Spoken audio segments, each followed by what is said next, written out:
Hello there, welcome to this month's Patreon review request drawing. If you're one of my Patreon supporters for $10 or more, once a month you can choose something to go on this list of review requests, and then I'll make a video like this in which I choose one of them to be selected and reviewed. And furthermore, for each request, I know these aren't recommendations necessarily, some of these you might not like, some of these you might not even know if they're any good. You're curious to read a review from me, but I will for each of these give you a counter recommendation. And that's what we're going to do today. I think this is the most we've ever had in 1 month, so get comfortable. I know I am. I'm going to go ahead and have a beer here. This is a Milk Stout Nitro. If you've seen his videos, you've probably seen one of these before. What I'm about to do, don't try this at home, you hard pour a Milk Stout Nitro. I just watched a movie called Only the Brave, in which one of the firefighters opens a beer bottle with a chainsaw. Yep, it's a thing. All right, let's get started. Our first request is from Bruce Garrick, who says, "Hey man, I owe you a recommendation. I choose Enemy Action Ardennes." Which is a super in-depth war game about, I guess, the Battle of the Bulge. But then he sent me later, and I didn't print it out for this particular printout, but he sent me an explanation for why he's choosing it, which he's previously told me before in conversations. But the idea is that this game is 3 separate systems, all within the context of the same game. There's one system that sets up a 2-player game. One player's the Germans, the other's the Americans. There's another system where you play an AI game as the Americans against the Germans. And then there's a third system where you play as the Germans against the Americans. And according to my friend Bruce Garrick, each one of those feels like a distinct game. And he thinks it's a bit of a marvel how these all come together in one box. The problem is it's a super expensive game, which is the only reason I haven't, here's my pencil, the only reason I haven't bought it yet. I'm really curious about it. So if we roll a 1, I'll be reviewing this. My counter recommendation, Bruce Garrick, no joke. Let me show you this thing right here. Just want you to feast your eyes on this, Bruce Garrick. See that? Unicornus Knights. See that right there? That's the princess. That's Princess Cornelia. Yeah. Let me just give you another view of that. Look at her. Look how feisty she is. She's raring to go. Bruce Garrick, no lie. I like this a lot, and I think you would be appreciative of it. It's a logistics game, but the AI system that works, it's a solitaire game, it's a co-op game. You can play solitaire, and there should be a write-up of this on Quarter to 3 very shortly. But the way the game works is, the system is that princess there, she is super gung-ho to overthrow the corrupt government. She's a rebel, right? So she's making a beeline for the capital. You are one of her, with the different characters. You can play with, I think, 2 to 6 characters. I recommend 4. Each character is one of her advisors. And the AI controls her. She will suicide. She will Leroy Jenkins across that map and right into a more powerful enemy that will kill her if you don't help clear the way. And it's all about the logistics of how of supplying her with supplies, with resources and armies, as well as the other characters need resources and armies. The map is dynamic. Each time you build it, each tile represents a different enemy character with unique gameplay elements. So as far as AI systems for solitaire board games that I've seen recently, Unicornus Knights stands alone. It's unique. I quite like this game. It's a little silly. You have to be, you have to embrace the kind of anime JRPG element of it. But if you're in it for the systems, Unicornus Knights is very good. All right, that's number 1. Oh my gosh, let's Eric Geithner. Number 2, I don't really have anything new or exciting to ask for this month. And just a reminder, if you guys have something you'd really like to be reviewed, feel free to submit it every month. And, by the law of averages, I think that's the mathematical principle, right? It will eventually get picked. If you submit it enough times, you have a 99% chance of it getting picked. So don't feel bad about repeat requests. Eric Geithner is being apologetic. He says, I'll go back to the well and ask for a review of Seven Wonders Duel. That's fine. I actually have it right here. Quite like Seven Wonders Duel. I should just review it anyway.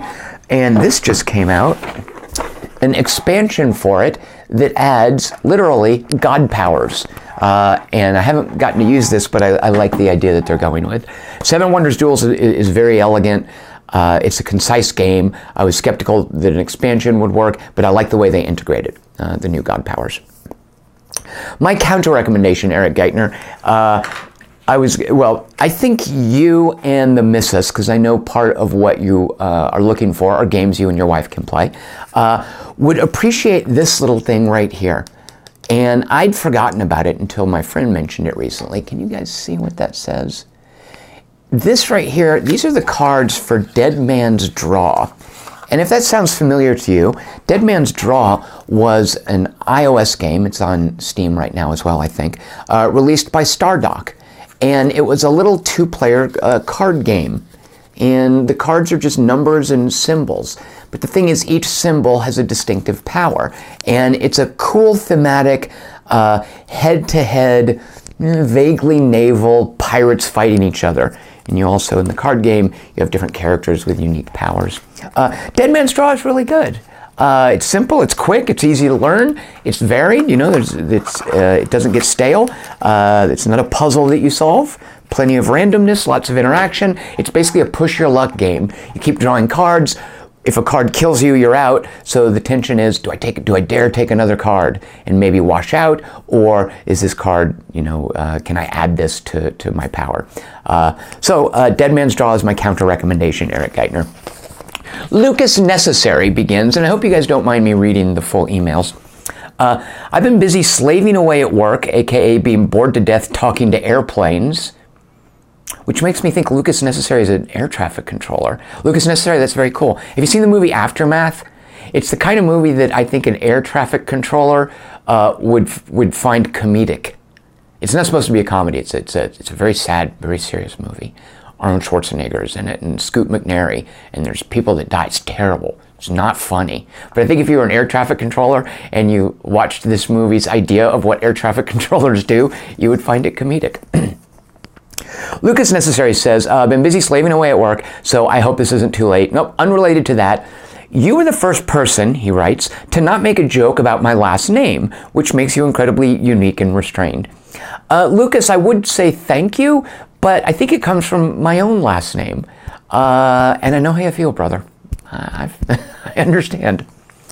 Lucas says, I'd love a review of an investigation of your choice from Oh No, Ross and Carrie. It's a podcast. He writes, I love that show so much, and even though they make some minor philosophical missteps and errors in some logic, their attitudes and personality are the best. So Oh No, Ross and Carrie, it's a podcast. They are skeptics.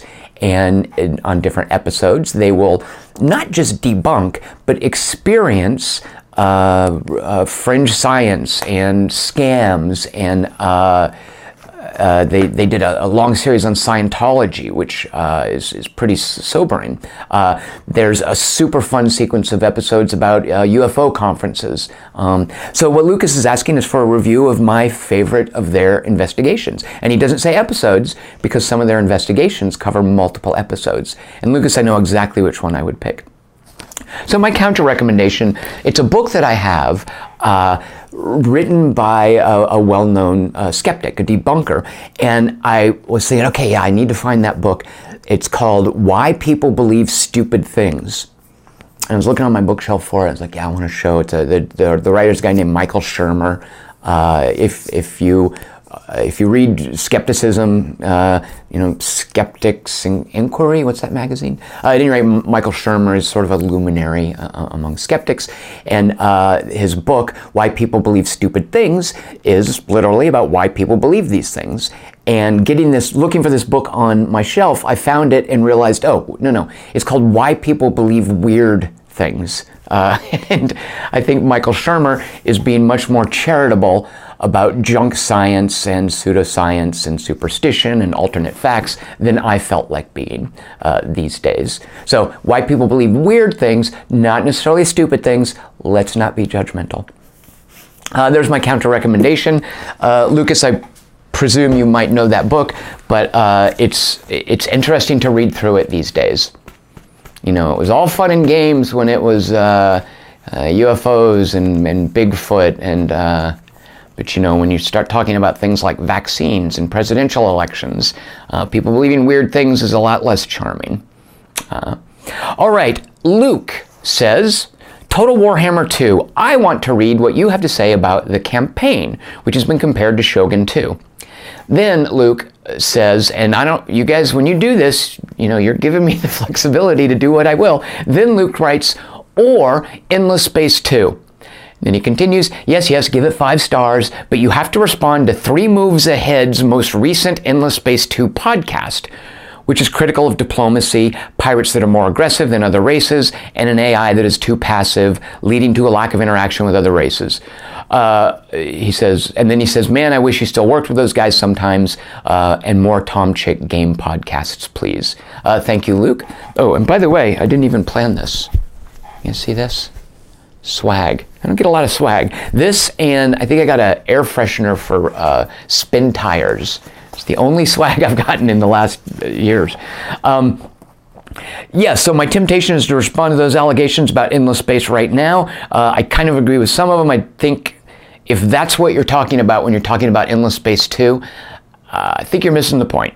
And I don't know why I haven't reviewed that yet. I love that game. Here's why.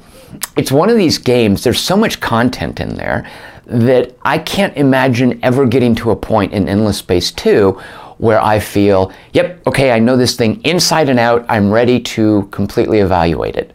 You know, when you write a criticism of a game, you have to at some point think, okay, I know enough, I'm ready to go. I could go forever with Endless Space 2. I love that game. Okay, Luke, thank you so much.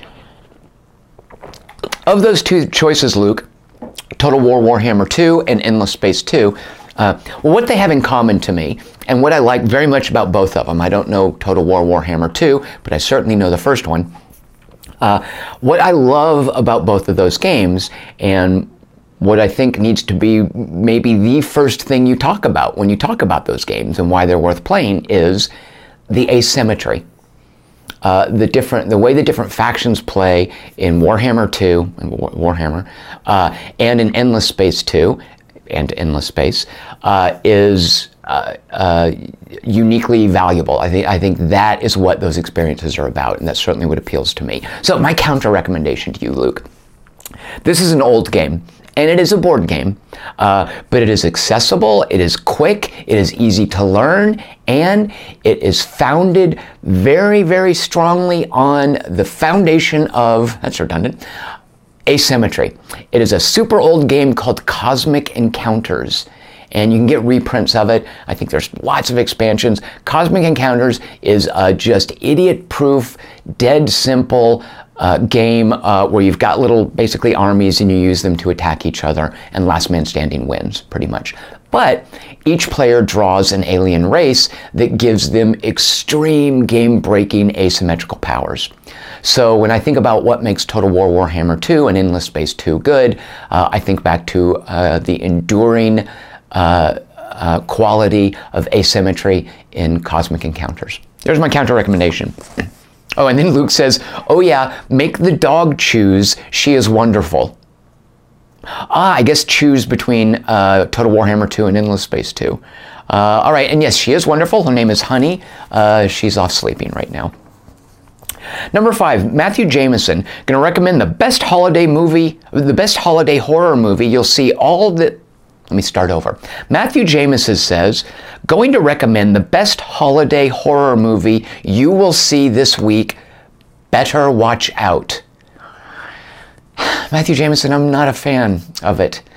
And I'm going to counter-recommend to you a movie that I think does what it is attempting much better. Matthew Jameson, have you seen The Babysitter, directed by McG? starring a very spirited young actress named Samara Weaving, who's related to Hugo Weaving, Elrond, and agent, whatever, the agent from The Matrix. Is Elrond the name of the elf? I don't know my Lord of the Rings. Anyway, the guy who's the boss of the elves, Hugo Weaving played him. So Hugo Weaving, I think she's his niece or something. Samara Weaving plays the titular babysitter, and between her performance and McGee's hyperactivity, the babysitter I quite liked. So there's my counter recommendation, Matthew Jameson. Ian Slutz says, and this is a repeat request, Ian, keep it coming. I am super intrigued about this. Says, Codex, which is a 2-player card game, has taken over my brain and I need to share. But can you counter recommend a game that you have enjoyed mastering?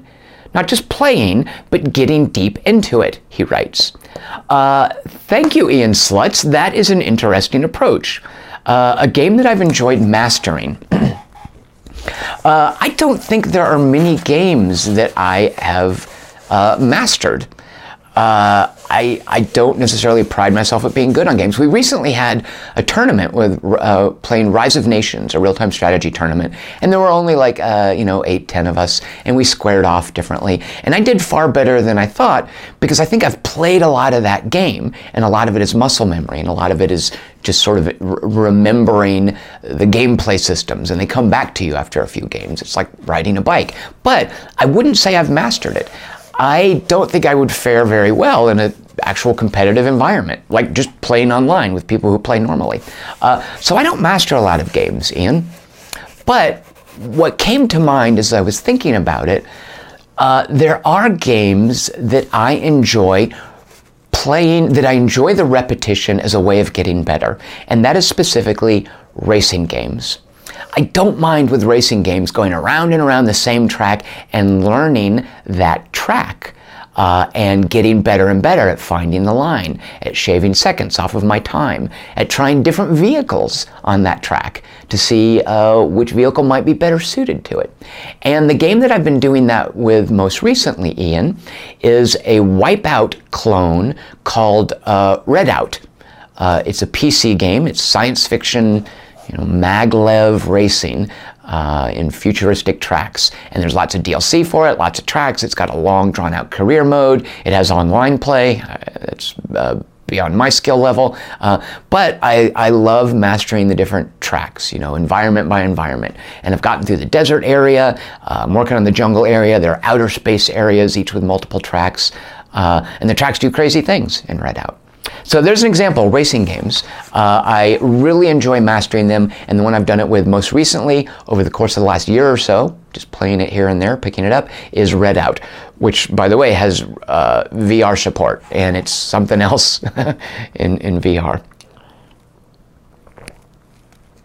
George Collins. George, I don't think I've seen your name here before. Welcome. Number 7, I like Stellaris.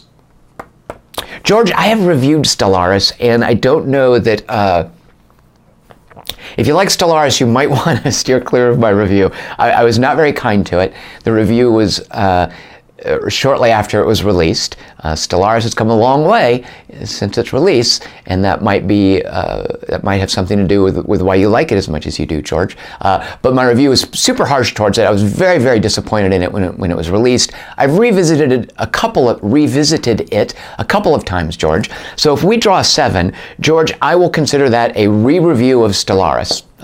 So thank you, George, for that. And then he says, do you have any suggestions in this genre? I've enjoyed your game reviews for years. Thank you, George. Okay, George, here's what I'm going to do. I'm tempted to just say, Endless Space 2 is great. But if you like Stellaris, a fundamental gameplay pillar in Stellaris is this idea that you don't control all the different systems, that you divide some of them into sectors that are controlled by the AI. So the idea is that you're not micromanaging, that you're supposed to feel like you're in charge of an empire. You're at like a federal level, and then there's the states underneath you. So a game that I think has an intriguing approach to this idea of you being a top-level ruler, more like a monarch than a bureaucrat. A game called Stellar Monarch.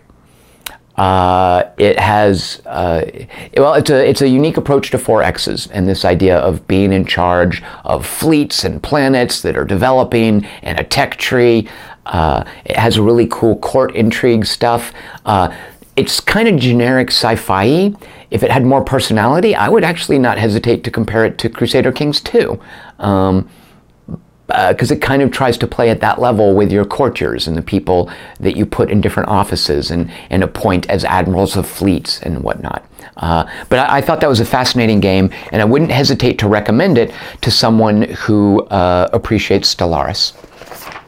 Number 8, Chris Markinson. This month he says, let's go with Jimmy Corrigan, World's Smartest Kid. Oh, excuse me, The Smartest Kid on Earth. I was close. Which is a comic book which I have and read a long time. A comic book, look, this is a graphic novel. So Markinson, thank you so much for that. Markinson, as far as a counter recommendation specific to that, I'm not sure I have anything, but I was flipping through that and noting how he draws the little boy, so you can readily like the little boy looks like an old man and the old man looks like a little boy. It's a book about a guy going through a midlife crisis, getting reacquainted with his father, and remembering his childhood. So he appears in the comic as a little boy and as a middle-aged man, and their faces are kind of similar. And in thinking about children modeled with adult faces, I remembered Bully, a Rockstar game, and Bully is so good. And I even booted it up to see, hey, how does this run on Windows 10? And it seems to do fine. So Markinson, have you played Bully? That's my counter recommendation. Not necessarily related to anything specific to Jimmy Corrigan, but just this idea, because Jimmy Hopkins in Bully has a very adult face. He almost looks like Nico in Grand Theft Auto 4. So Markinson, if you haven't played Bully, I think you should put that on your list. Trevor Apple. Man, I love that name. I'd still like to see you do a full review of FUP.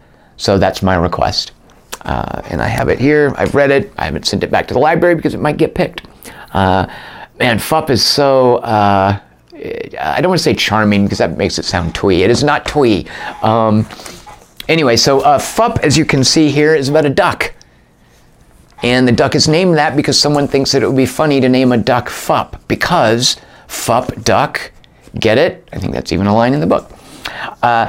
So Trevor, my counter recommendation, I don't think this is good. I recalled seeing it a while ago. It didn't really make much of an impression on me. There's a movie starring Philip Baker Hall, who's a great old actor. He was in Hard 8.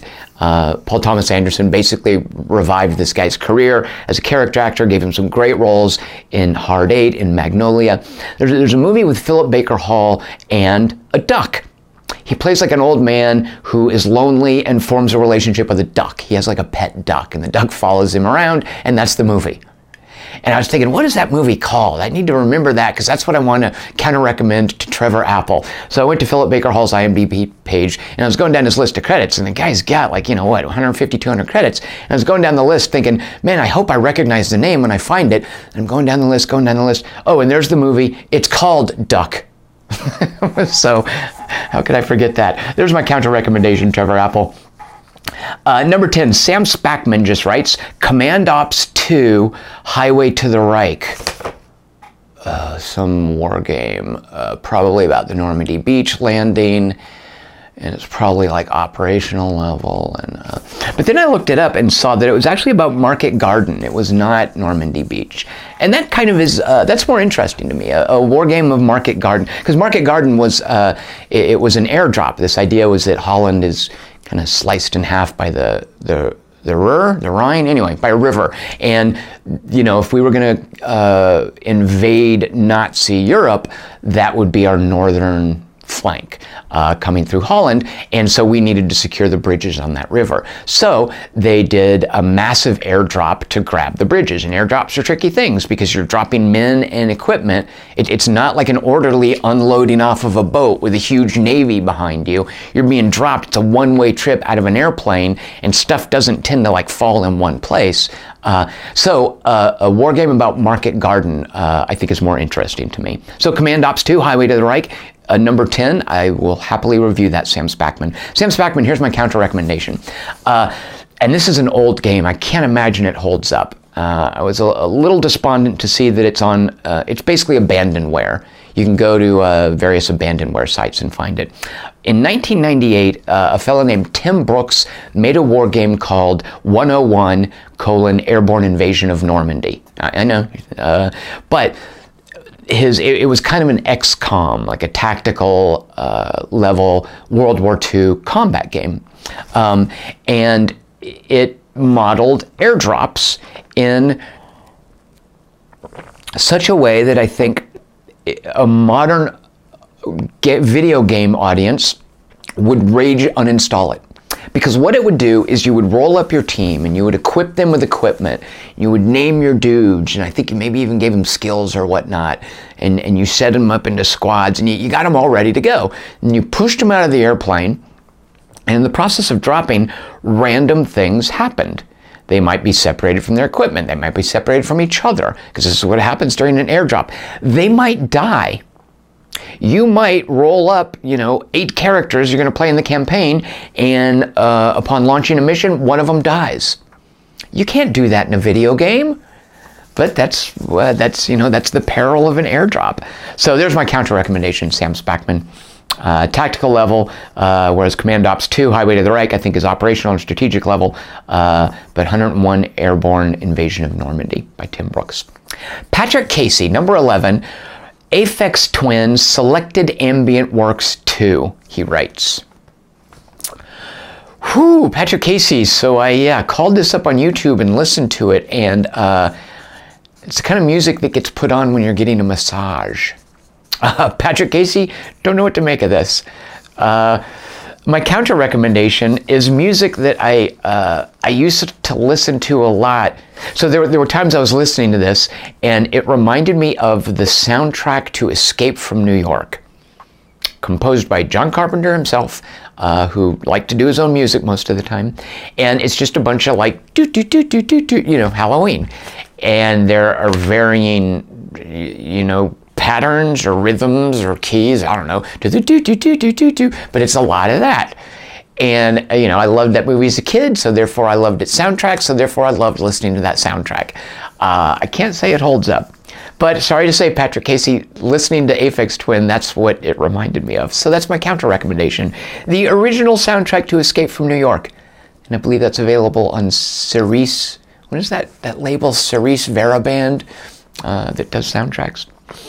Number 12, Clay Heaton. Clay, what are you doing to me? I would like you to review The Red Book by Carl Jung. To boot, if I win the drawing, let me know and I'll send you a copy of a one-to-one facsimile, since it is expensive, and it is. This thing costs like $170 on Amazon.com. I don't read German. Clay, really? Oh my God, Confessions of St. Augustine already got drawn. What, now? All right, Clay. Obviously you know something I don't about the writings of Carl Jung. My counter recommendation, I don't know what to tell you. I was just thinking, Carl Jung, Collective Subconscious, what's something that I could tell Clay about that? And I go back to, there's a Ken Russell movie. There's a Ken Russell movie with William Hurt called Altered States, where he goes into a sensory deprivation tank and taps into his collective unconscious and becomes like a caveman and runs around New York or whatever. It's Ken Russell. What are you going to do? So there's my counter recommendation, Clay Heaton. Okay, number 13, David Short. David, okay, I don't know what I'll do if we roll a 13. David Short says, well, less a review and more a recommendation for a solitaire board game and a separate 2-person board game. David, always happy to provide a recommendation, but I'm not sure what to do if this gets rolled up. So we'll cross that bridge when we get to it. But David, happy to give you a recommendation for a solitaire board game and a two-person board game. Solitaire board game, and this does have a full review on quarter-to-3.com. This is my solitaire board game du jour. I love this thing. That Unicornus Knights is pretty cool, but I like this one way better. Remember what I was saying before about asymmetry? Boy, the guy who made this, I should remember his name because, R. Eric Royce, he gets asymmetry. I did a podcast with him, I think. You can find that also at quarter-to-3. He gets asymmetry. He gets replayability. He gets theming. I love this as a solitaire game. I wouldn't hesitate to recommend it to someone, solitaire or co-op. It is accessible. You can make it as prohibitively difficult as you want. When you're just playing on the normal level, you have to try to lose. But this is currently my favorite solitaire board game, and it would be one of my desert island board games. As for a two-player board game, this, I think, is unfortunately a repeat counter recommendation. I'm trying very hard not to repeat counter recommendations, but this is one, and there's one later on that I confess I'm doing. But as a two-player game, you can't go wrong with Santorini, because look, it was made by a doctor, Dr. Gordon Hamilton. Can you see there? He's a doctor. It says right there on the box. Santorini, you might look at this and think, oh, it's some kind of like Ticket to Ride, goofy, cutesy thing. Nope, it is a fairly simple kind of, not puzzle because there are multiple solutions, but fairly simple head-to-head interaction where you're just trying to build up terrain. There's sort of a territory control element to it. But each player draws a card representing a Greek god or hero or something that gives them that gives him or her a game-breaking power, and you play through the game with that power. So you each have a special rule that applies only to you. There are also variations in here. There's so many variations in here. There's one where you put a little golden ram on the board, and as long each player has two pieces, as long as one player leaves a piece adjacent to the ram, they get a special ability that the ram confers. Otherwise, they're each just playing the vanilla game out on the board. So Santorini, great two-player. You don't have to worry about it being complicated. You don't have to worry about it being dumb. It's a super smart but easy to play game. Easy to learn, difficult to master. But you've never heard that before. So those are my recommendations, David, for a solitaire game and a two-player game. Number 14, Soren Hoagland. I couldn't help but notice a complete lack of Yakuza 0 in your end-of-year lists, Soren writes, which leads me to believe you never even played it. A gross oversight when it's the second best game of the year, Soren says. Which raises the question, so yeah, Agents of Mayhem, first best game of the year, right, Soren? Right, we know that. And then Soren writes, I love this comment, voting will continue until the situation improves. All right, Yakuza 0. Soren, I don't know if you would have seen this movie. This is a movie I actually saw because of the cinematographer, a guy named Christopher Doyle, who shoots I think Wong Kar-wai movies. He shoots a lot of movies in Asia, and this movie was shot in Thailand. A Thai director. I am now going to attempt his name, Penek Ratanaruong. Don't know how close I got. Last Life in the Universe is an incredibly poetic, lyrical, languid, and weird movie. And it stars a Japanese actor, Tadanobu Asano. I think I got his name right, who I really like. You guys saw him in the Thor movies. This movie here has a really cool tie-in to the Yakuza in Japan, even though it's a movie about a dude and a chick in Thailand. So, Soren, if you haven't seen this, and I think you might have seen it, if you haven't seen this, I think you would dig this. Takashi Miike plays a Yakuza, which is kind of cool. Is that a spoiler? No, it's not. John Roberdeau, Candyman, 1992 movie. That's all he writes. My counter recommendation, John, for my Tony Todd needs, I prefer Final Destination. But Candyman, haven't seen that in a while. Virginia Madsen? All right, 16, MIG UK. Okay, I request a review of Islam. Since 9/11, the media has always talked about Islam constantly, but they usually don't know what they're talking about and have an axe to grind. MIG UK, I am tickled pink at, that's goofy. I'm delighted at this request. I would love to write about Islam, mainly because I actually I know just enough about Islam to know how little I know about Islam, and to know how unfair the characterization of Islam is in the media, and certainly in the contemporary political climate. And when people conflate Islam and terrorism. Don't get me started. No, do get me started. That's what the point of a review request is. So a review of Islam as a religion, MIG UK, that is a fantastic idea. And let me just spoil a later pick and say you're not the only one to have that idea. But I love that you mentioned that. All right, and he says, if you'd rather not get into the business of reviewing religions, Darklands is my backup. I don't know that I would assign a star value to a religion, but I would be happy to write about one. All right, so I was thinking of portrayals of Islam in the media, in movies. That's my media of choice. And frankly, there aren't a lot of them, of religion in general, by the way. Movies tend to be so coy with religion for the most part, unless it's specifically about that religion. And movies about Islam, unfortunately, and even thoughtful ones, are a lot of times about terrorism or suicide bombers. There's a movie called Paradise Now. I think that's Hani Abu Assad, isn't it? I think that. So I'm going to recommend a Hani Abu Assad movie called Omar. And Paradise Now is great, but Omar is a movie about a Palestinian. You know what? It's about the experience of being a young man living in Palestine, in the Palestinian territory in Israel. That's Palestine. So that's my counter recommendation. And it's not specifically about Islam, but it's about an Islamic culture. Hani Abu Assad, I presume is I'm just assuming. I was going to say, I presume he's a Muslim, but I actually have no reason to think that. There you go. There's my own preconceptions.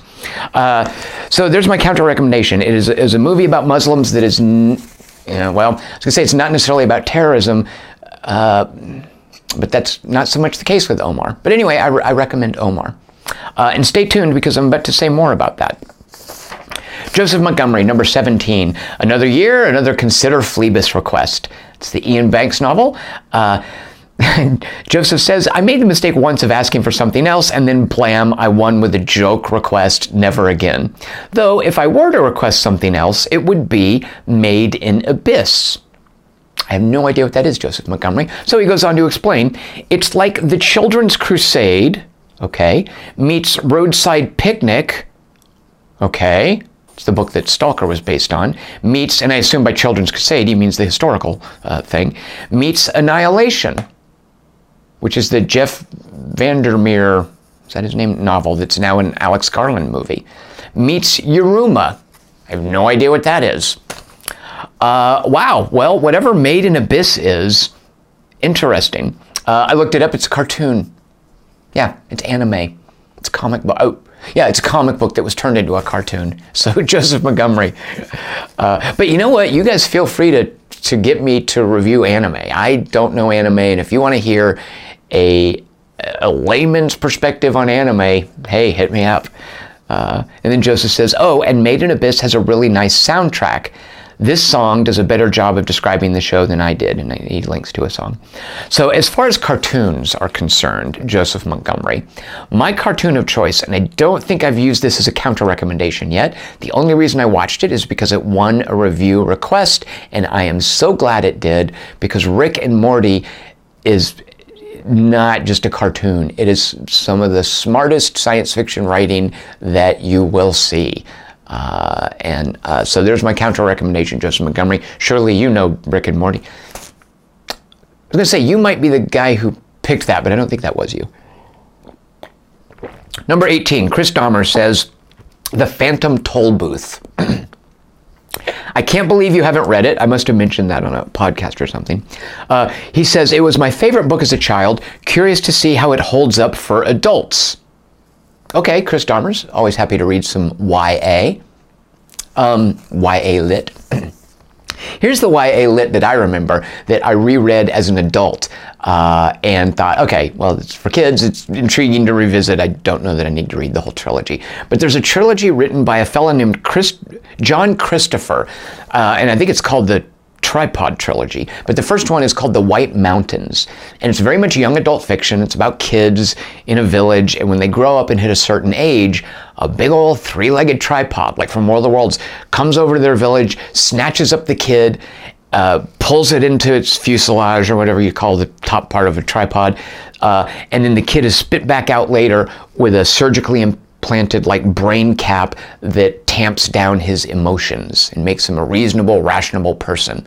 And so there's these alien overlords controlling the world and basically suppressing kids' natural kidness or humanity when they hit puberty. And you know, it's a young adult. I presume there's an allegory there about puberty, about growing up. I don't know where it eventually goes. But the White Mountains, it's an intriguing idea, an intriguing way to present puberty to children as a science fiction story, I guess.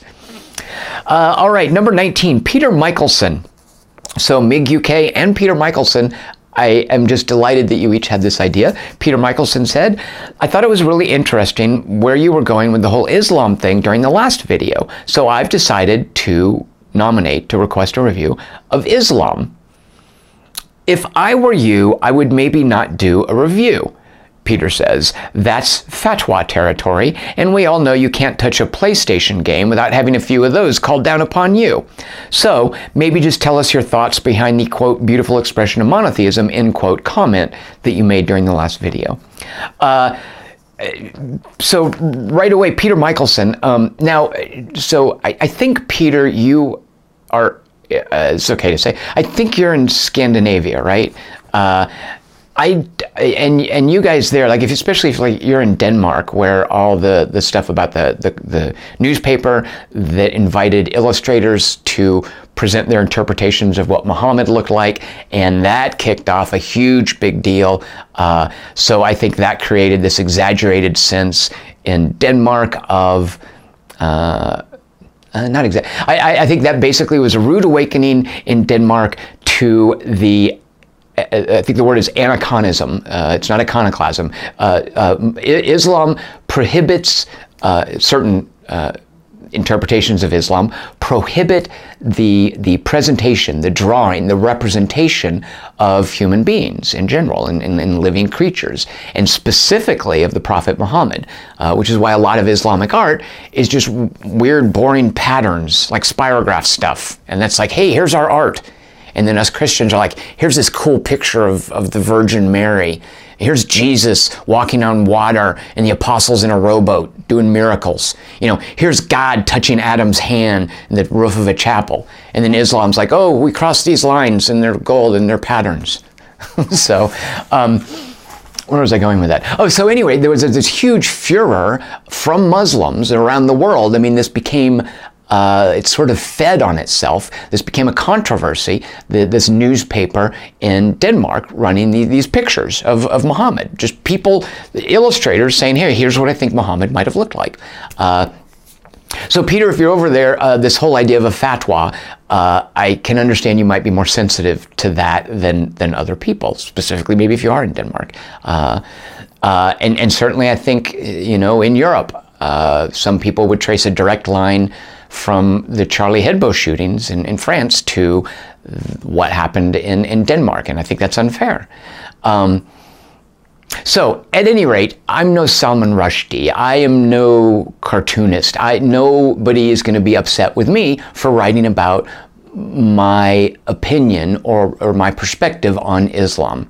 And frankly, I would love for a 19 or a 16 to be rolled because I could be because of what I think I would do. And I would love to do that. All right, so Peter, similarly, my recommendation to you, it's not a movie about Islam per se. It's about a movie. It's a movie about people living in a Muslim country. In a theocracy, in fact. There's an Iranian director. Actually, I think he left Iran when he was young, but there's a director who makes movies about Iran and in Iran. You know, we'll call him an Iranian director. I don't think he'd mind. Named Asghar Farhadi.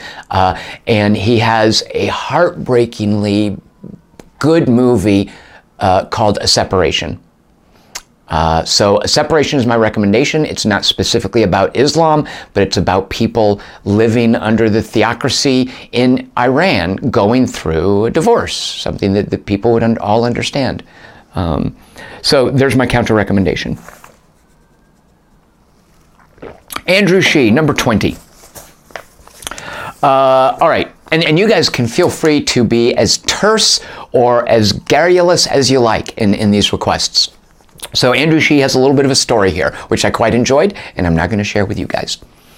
Over the Christmas break, my mom and I went to see Star Wars: The Last Jedi, in which a weary old master attempts to impart wisdom to a willful young woman. It was good. Then we went home and watched a different movie that features a weary old master attempting to impart wisdom to a willful young woman. This one reminded me what a good movie truly is. So I'll nominate Crouching Tiger, Hidden Dragon. The first time I saw this, Andrew says, was a revelation. I knew almost nothing about it. My friend had an extra ticket to a press screening months before any reviews or publicity had appeared. I figured it was a kung fu movie with Chow Yun-fat. It would be pretty cool, but was in no way prepared for the aching middle-aged romance at its core. Wow, he writes. He says, I've seen Crouching Tiger a few more times over the year, but last week was the first time in a very long time it holds up. Yes, it does. Yes, it does, Andrew. Crouching Tiger, Hidden Dragon is, it was a revelation seeing it. I remember, like, my breath being taken away during that first fight scene. Oh, my God. I just get chills thinking of that. I love that you use it as a lens to look at this. I'm going to be super dismissive about Last Jedi, so you'll have to forgive me if you're a big fan of it. But I love thinking of it as a lens through which to look at how ridiculous Last Jedi is. And Crouching Tiger, Hidden Dragon is, to me, what I find most fascinating isn't Chow Yun-fat, and it's not Ziyi Zhang, who plays the young woman. It's not the old master trying to impart wisdom on the willful young woman.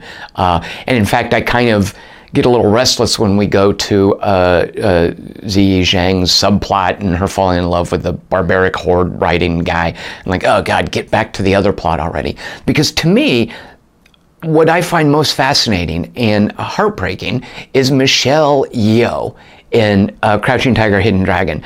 I just love that actress. She is gorgeous. She is soulful. She's got gravitas.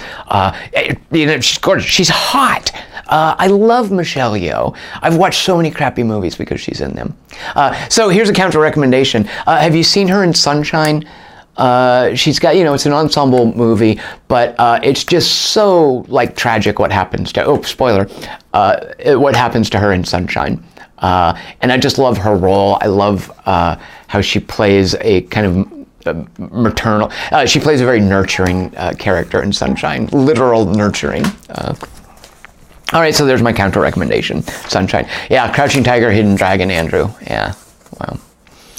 Jarmo Petayahu says, oh, Jarmo, now you're talking my language, buddy. Hawk the Slayer, a fantasy movie from 1980. I was surprised how well it held up when I watched it again decades later. I don't know about that, Yarmo. Yarmo does confess. More in the guilty pleasure department, though. Yarmo, because Hawk the Slayer, that's what I had, as a kid growing up playing D&D. That right there, and Beastmaster, Conan, whatever. Hawk the Slayer, I don't know why, but God, I loved that movie. And boy, I loved rewatching it even when I was old enough to know how dopey it was. I have a lot of fondness for Hawk the Slayer. Jack Palance, John Terry, is that his name? I think, like, he had a recurring role in Lost. You see, John Terry's been all over the place. So my counter recommendation to you, Jarmo, John Terry is in a movie called The Resurrected, which is directed by Dan O'Bannon. And The Resurrected is one of the very, very few movies that I think manages to express H.P. Lovecraft. Plenty of movies express Lovecraftian mythos, this idea that the universe is at best indifferent and at worst hostile, and we're all insignificant, and we would be mad, we would go insane if we fully understood that. You know, plenty of movies grok that, but not many movies can express that in the same way that Lovecraft did in his own weird, stilted, investigation-oriented, bookish, nebbish way. And I think The Resurrected, and it's very Dan O'Bannon, The Resurrected gets at that better than a lot of movies. So The Resurrected, not very well known. John Terry, the guy from Hawk the Slayer, the eponymous Hawk. That's my counter recommendation, Jarmo. And then Rich Romano, again, Rich, you're speaking my language, but I'm very, very disappointed that you think I am not intimately familiar with what you're recommending here, with what you're requesting here. Rich says, if you haven't already, seriously, Rich, if you haven't already, you should watch Sorcerer, the Friedkin film. It stars Roy Scheider. In the beginning, we see four men making life-changing mistakes. Eventually, they end up in the same, and then he trails off and says, anyway, they end up having to drive trucks with boxes of old dynamite through a rainforest. One of my favorite films, and much better than I make it sound. Rich, come on. Sorcerer is brilliant. Again, super formative in my young years. I saw it because Roy Scheider was in it, and I was nuts about the movie Jaws, and I was super disappointed there was no actual sorcerer in it. But I came to appreciate it more and more over the years, and the Tangerine Dream soundtrack, and those trucks, and just how grimy it is. And when you're explaining this movie to people, Rich, don't tell them that the trucks have boxes of dynamite. Big whoop. The point, Rich, as I'm sure you know, the dynamite is leaked its nitroglycerin out. The trucks are carrying crates of volatile, unstable, it's redundant, nitroglycerin that if it jiggles, the truck will blow up, and they have to drive it over unkept jungle roads and paths through perils and hazards and bad weather and floods and hostile rebel soldiers, and it's really difficult to make Sorcerer sound dull. And you've even failed to make it sound dull, Rich, when you bury the lead by saying, hey, there are boxes of dynamite. So, Rich, my counter recommendation, because I think this is instructive to really appreciate the genius of Sorcerer. See the French movie that it's based on, a movie called Wages of Fear. It's an old black and white movie from the 50s, and it can't achieve any of the grittiness that William Friedkin does in Sorcerer in the 70s, but it is interesting to see, this is where he got the idea, this is what he was working from. So there's my counter recommendation, Rich. A black and white French movie. Andrew Stanko, for number 23, says, thanks so much for the Agents of Mayhem recommendation. I ended up buying it for my little brother for Christmas, and he's also a fan of the game. You're very welcome, Andrew Stanko. I love that game. Don't imagine, I wouldn't expect everyone to share my enthusiasm, but I'm glad that your little brother liked it. And then Andrew says, since he enjoyed the game so much, I'll recommend for this month's review request his gift to me, which I'm currently reading, M.T. Anderson's Feed. Didn't know what that was, so I looked it up. It's a book. I started reading the little synopsis and got through just enough of it to think, okay, I'm going to stop reading. I am intrigued. The Feed seems to be about networking, people having like an internet connection implanted in their brain. Sounded very cyber, Black Mirror-y, William Gibson-y.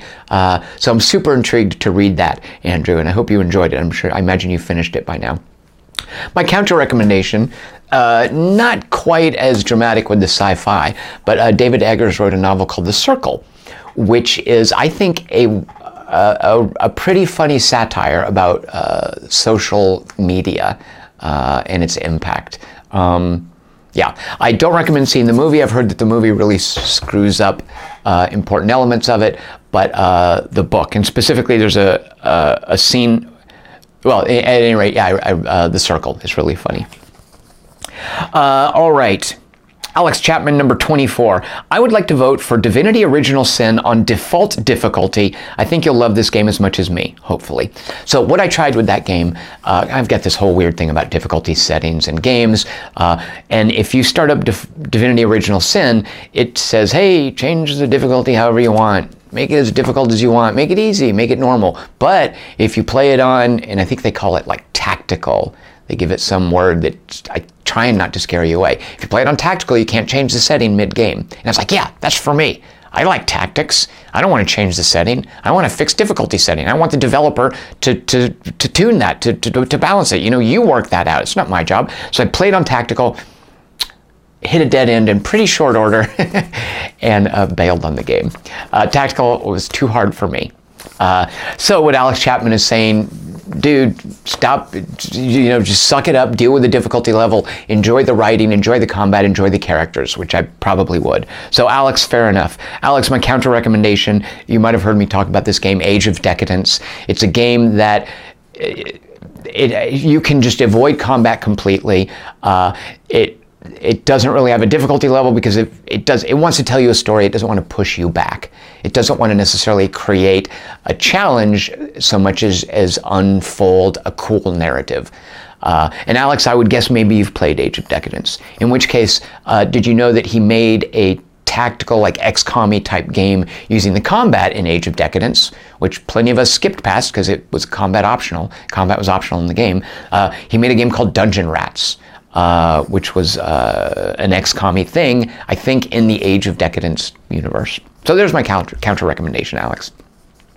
Alex, I feel bad. You have recommended so many awesome things to me, like this beer, and you've probably already played the things that I'm recommending. Colton Westrate just writes the words sea monkeys. So, a review of brine shrimp. Boy, do I remember those comic book, oh, good Lord. Okay, here's the thing. When I say I'm not a comic book guy, I'm not a superhero comic book guy. I'm a little ashamed to admit this because these things are without any substance. They have no, like at least comic books, you can say, yeah, it creates a meaningful mythos and there are themes of responsibility and power and yada, yada, yada. You can justify reading about superheroes. The comic books that I read quite a lot when I was a kid, this is so embarrassing. Things like Archie and Richie Rich. Yeah, like dumb, funny things. Those are so embarrassing to go back and look at. I mean, I used to watch Happy Days. You go back, you watch Happy Days, you're like, oh, that's so embarrassingly bad. So anyway, my point, Colton Westrate, I remember the ads for Sea Monkeys, and I did the thing where I sent off for it, and I expected the weird little mermen with the crowns that they wear, that are frolicking around, and I didn't know what to make of the fact that there were just like gross bugs in dirty water. So I've already had my Sea Monkeys awakening. I'm woke to the scam of Sea Monkeys.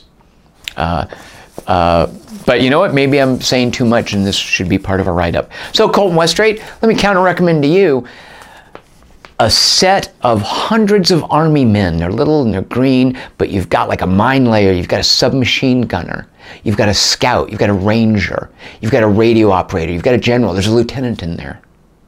You've got a tank driver. You've got a recon guy. Did I say no, scout? You've got a scout and a recon guy. This is a kit. This is an army kit with 300 units. Send off for it. It's great. The action scenes you can set up. So there's my counter recommendation, Colton Westrate. Little Green Army Men. Juan Regatta. Yeah, this is my fault for drawing this out. This is a super late video. It's taken me a long time to get around to it. My apologies. Juan Regatta says, I think your opinions on Doki Doki Literature Club could definitely be fascinating. So Juan, you've won. If this gets rolled up, I don't know what to do. This will be like, what was it, 13, where David Short was just asking for recommendations and didn't have a request. So we'll cross this bridge when we get to it. But one, as you may know, I've reviewed Doki Doki Literature Club. I found that game unforgettable. And here's my counter recommendation. Not necessarily for any thematic reasons, but for how it... So Doki Doki Literature Club, I did a live stream of it, which is really not worth watching because it is the first part of the game, which is not what Doki Doki Literature Club is. Doki Doki Literature Club has to lay a foundation, and then without that foundation, it can't do what it's ultimately doing. And as I was playing, I was like, oh, okay, I see where this is going. I see what he's going to do. And sure enough, it did that. And I was like, okay, well, I get it. And then it did something else. And I was like, oh, I didn't expect that. And then it did something else. I was like, oh, God, I didn't expect that. And then it did one more thing, and then it was over. And I was left just completely confused and not sure what to think, and it's just unforgettable, the experience of that Doki Doki Literature Club puts you through. So I've got a review of that, and the problem is, I've even said too much there, you can't really talk about that experience without ruining it for someone else. So my review was just me recounting something that happened to me when I was younger that the experience of Doki Doki Club reminded me of and made me think about.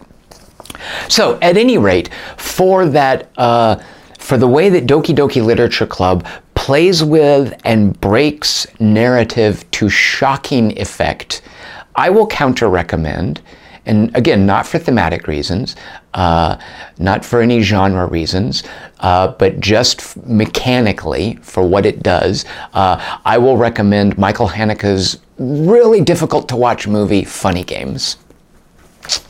And Juan, do not approach that lightly. Funny Games, I mean.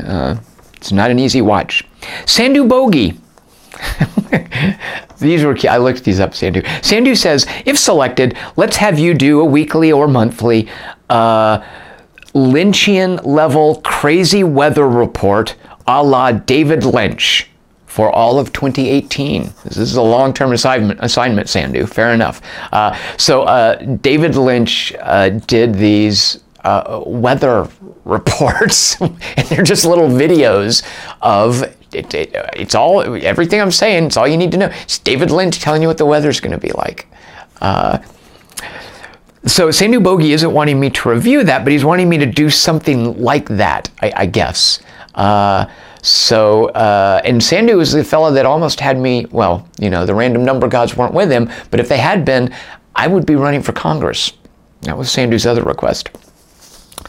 Sandu, this is, again, I'm going to do, like with Santorini, this is a repeat recommendation, but it is just too perfect for what you have brought to my attention here. David Lynch doing the weather.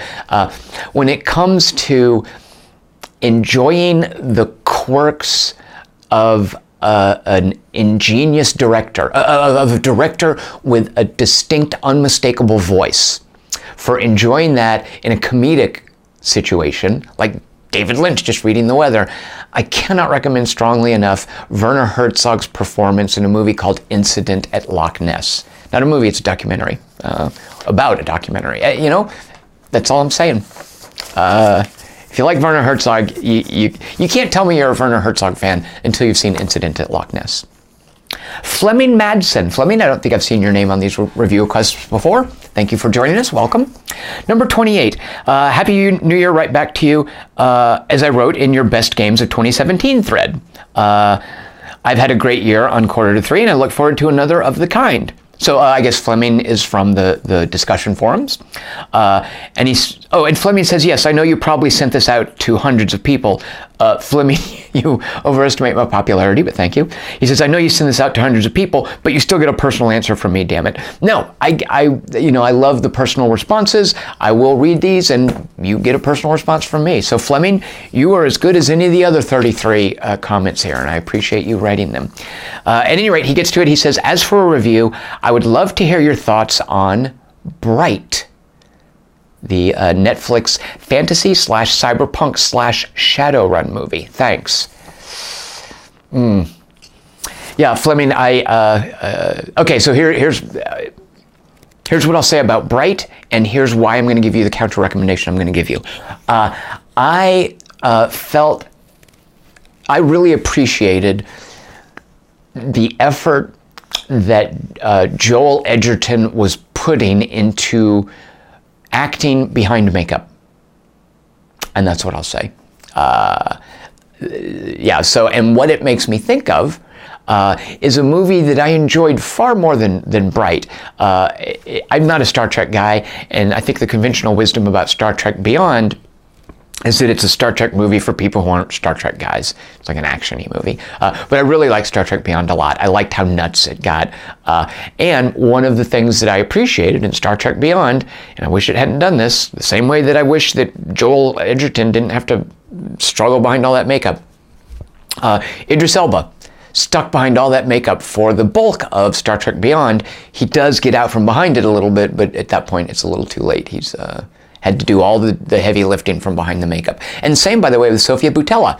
They put her in this crazy makeup. She's such a gorgeous woman, and they make her, it's, you know, I guess it's how you're supposed to look like an alien. She played J-Law in Star Trek Beyond. So there's my counter recommendation, Fleming. If you want to see fun actors doing their best behind makeup, Star Trek Beyond for Idris Elba and Sofia Boutella. All right. Gregory, excuse me, I'm so sorry. As you can see, this is in all caps. Gregory, he shouts. He's super strident about his requests. He says, 2018 will be the year I fix my shift key. Until then, please consider this my acceptance of your offer to review something of my choice, namely Satellite Reign. I'd love to go back and play that, by the way. Messed around with it a fair bit when it came out, but didn't get super deep into it. Love the idea of it. It's a like top-down open world in a cyberpunky setting. Also, Greg writes, and Greg, this is so kind of you. Also, is there some board game you would like? I'd love to get you one as a New Year's present. Greg, that is so kind of you, but you're already a Patreon supporter. You give me a gift every month, and I deeply appreciate it. And Greg, let me tell you one gift you can give me, because I've met Greg in person. Come join us for board games sometime. You know, come on back out here. So Greg, give me a board game gift. So I'm one of those terrible people that I would be so hard to shop for gifts, because board games that I want, I just buy them. And the board games that I don't buy, I just don't buy because they're the expensive ones. You know, this Ardennes, Enemy Assault Ardennes, Enemy Action Ardennes that Bruce Garrick mentioned, the only reason I don't have that by now is because it's a $100 game. And at some point, I'm sure I'll break down and get it. There's another, Gaia Project. So Terra Mystica is a sort of a Euro game trying to create the experience of a Ameritrash game in a fantasy setting with all these asymmetrical fantasy races. And there's a science fiction version of it called Gaia Project, I believe. I would have that by now, but it's like an $80 game. So Gregory, I don't know what to tell you. You are already giving me gifts every month.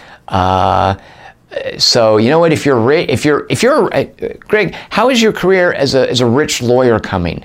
If you've moved into a mansion at this point and you're driving some Lamborghini and you're just throwing $100 bills around, yeah, buy me a copy of Enemy Action Ardennes or Gaia Project. But otherwise, you know what? Just come out and play board games with us sometime. There.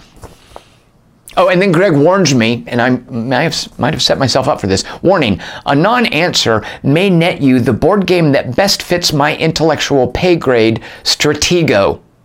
And then he writes in parentheses, it's very strategic. It's in the name, actually. All right, so Greg, Satellite Reign. Here's my counter recommendation.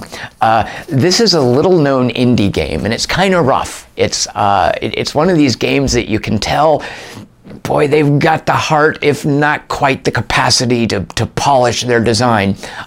There's a weird little open-world cyberpunky game on Steam called that's E-Y-E, and I have no idea what it stands for. I've played it a little bit, but E-Y-E, it's I: I wrote it down. Divine Cybermancy. And it's just this weird, I think they use like the Unreal Engine. It's just this weird, and a lot of stuff in it is randomized, and this character advancement system, I have no idea what's going on with that. You do little quests, and you're part of this strange like cyber organization that's quasi-religious. So there's my counter recommendation. Divine Cybermancy. Tom Ross. I would like to request a review of the novel 3 Day Road by Joseph Boyden.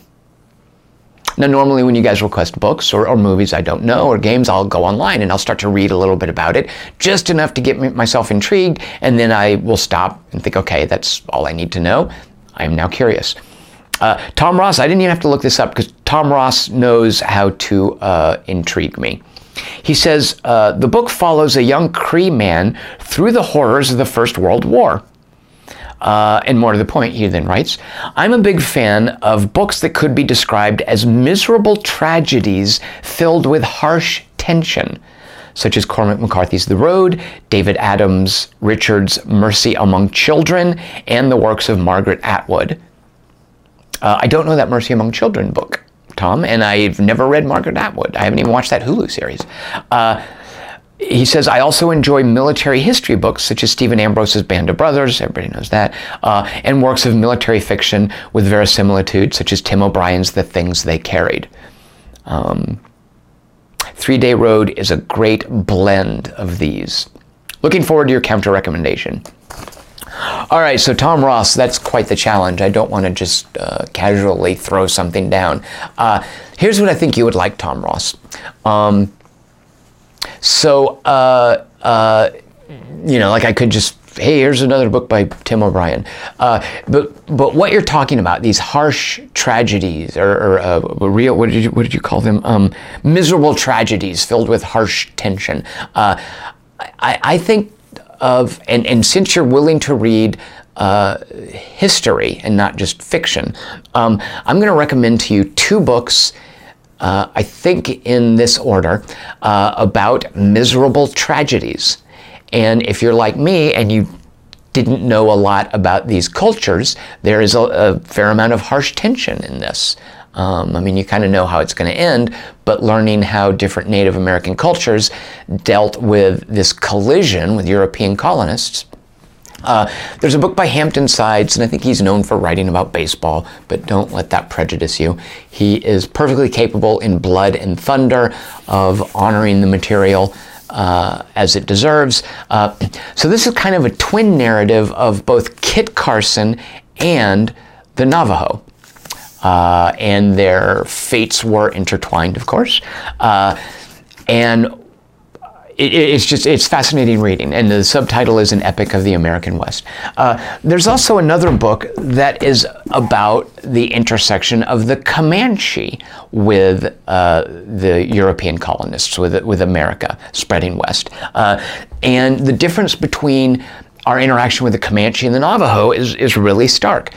The Comanche were an empire. They were a trade empire. They were as savage as, when you hear all this stuff about Native American savagery and think, yeah, it's just hyperbole. It wasn't hyperbole with the Comanche. The Comanche were brutal, and they had a leg up on other Native Americans. The way they used horses militarily gave them unique military power.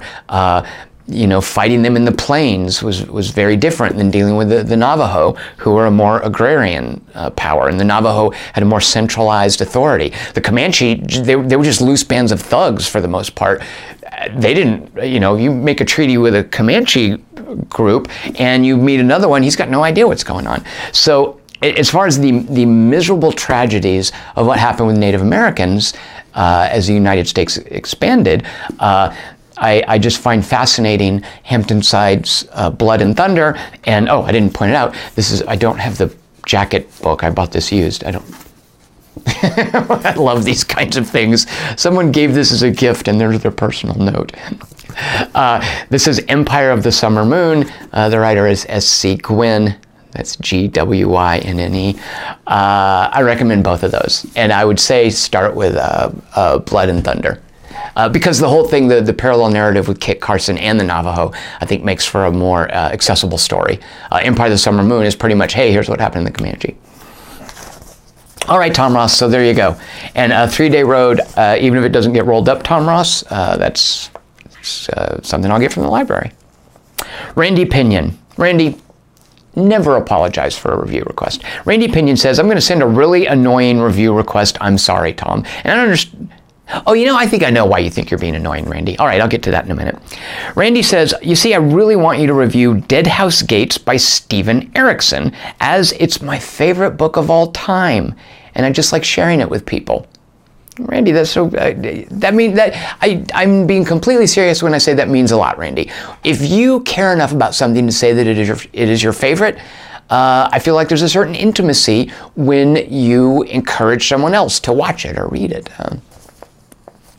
Now, Randy, here's why I think he's apologizing. Randy says, except it's book 2 of a series, and reading book 1 will make it much easier to appreciate. So, to really fulfill the request, you'd need to read Gardens of the Moon by the same author, too, which is a great book, just one that requires a lot of faith in the author for the first 2/3 or so. All right, Randy, fair enough. So Dead House Gates, and a prerequisite for that is Gardens of the Moon. Steven Erikson, that's not Snow Crash, is it? Am I confusing that with, I'm not sure who that is. So, all right, fair enough.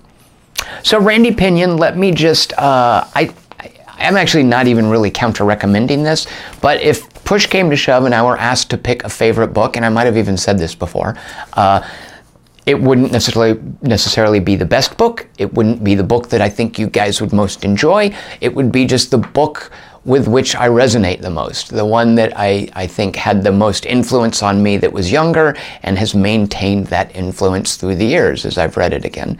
And it's a writer named Walker Percy, wrote a book called The Last Gentleman. And you might not like it, but if you read it, it'll tell you something about me. So anyway, The Last Gentleman, you don't have to read it's not a trilogy. He did write, is it Thanatos? Oh no, Second Coming. He wrote a sequel to Last Gentleman, which I didn't like at all, and I kind of resented. Don't write a sequel about this character. So The Last Gentleman. I think Second Coming is at any rate, yeah. All right, NB, and this is how his name appears, is NB, and I made fun of him, but NB, which of course, when you see the letters NB when you're reading, stands for Nota Bene, says, Dear Timecode, see TC, Tom Chick, Timecode, please review one of the earliest early access games, Anachronox. Maybe one day someone will continue or even finish its story, but I highly doubt it. Best regards, Nota Bene. I didn't know that Anachronox, that the conventional wisdom about it was that it wasn't finished. Is that true?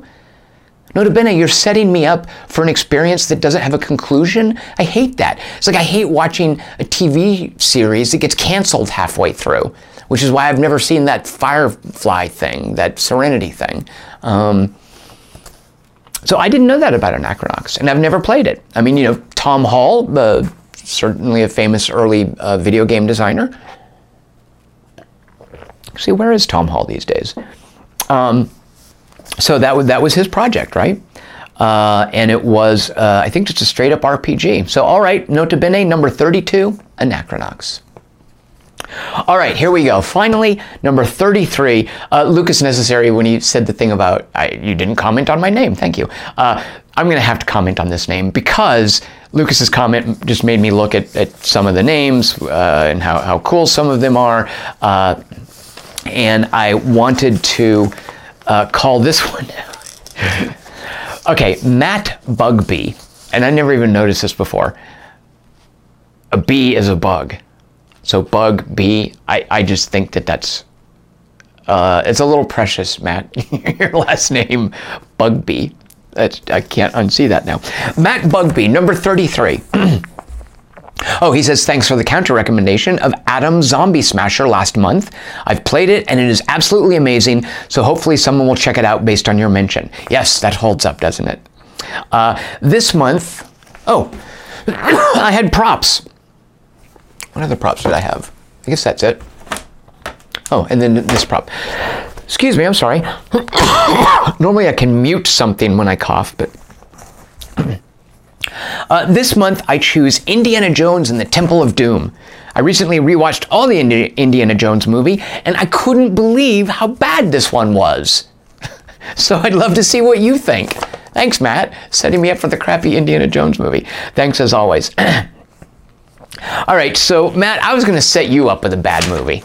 I was going to counter-recommend this awful thing that Jude Law was in, and Angelina Jolie, and Gwyneth Paltrow, and they just did a bunch of CG backdrops behind them. It's basically them standing in front of green screens and acting, and it was called, I had to look up the name, Sky Captain in the World of Tomorrow. But you know what, Matt Bugbee? I can mute this. Hold on, I have to cough real quick.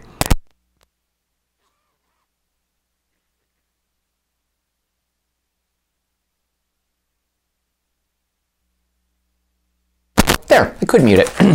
You know what, Matt? I've actually found something that is in that genre, the Indiana Jones and the Temple of Doom, like that pulp adventure from that time, that I think is good. And maybe you've seen it, maybe you haven't. You know what? See it again. I haven't watched it in a while. I want to rewatch it. I really like this. There's some things that are kind of dated about it. It's Joe Johnston, who's a kind of actually, what else has he done? I want to say, is he Goonies? I don't know, but he does stuff like that. But Rocketeers really, as far as that pulp adventure period piece, is a really good movie, and there's some really cool set pieces in it. Jennifer Connelly in her prime. This guy Billy Campbell, I don't know what happened to him. Well, he married Jennifer Connelly, and then I don't know what happened to him. There's a fun Alan Arkin part. Timothy Dalton is a Nazi villain.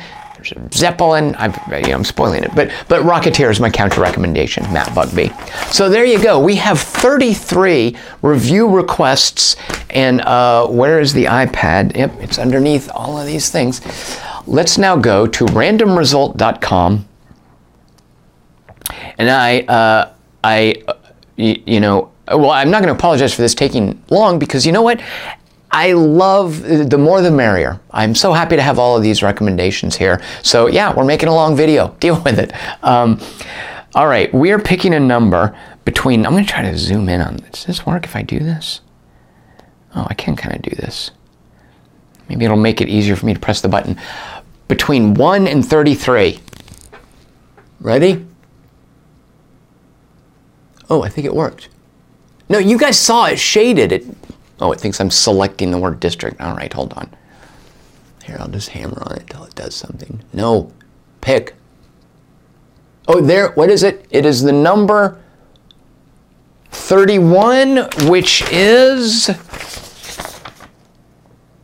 Deadhouse Gates by Steven Erikson, Randy Pinion. Yeah, you're all apologetic. Oh, I'm sorry to make you read 2 books. Well, guess what? You did it. I'm reading 2 books. So Gardens of the Moon, Deadhouse Gates, Steven Erikson.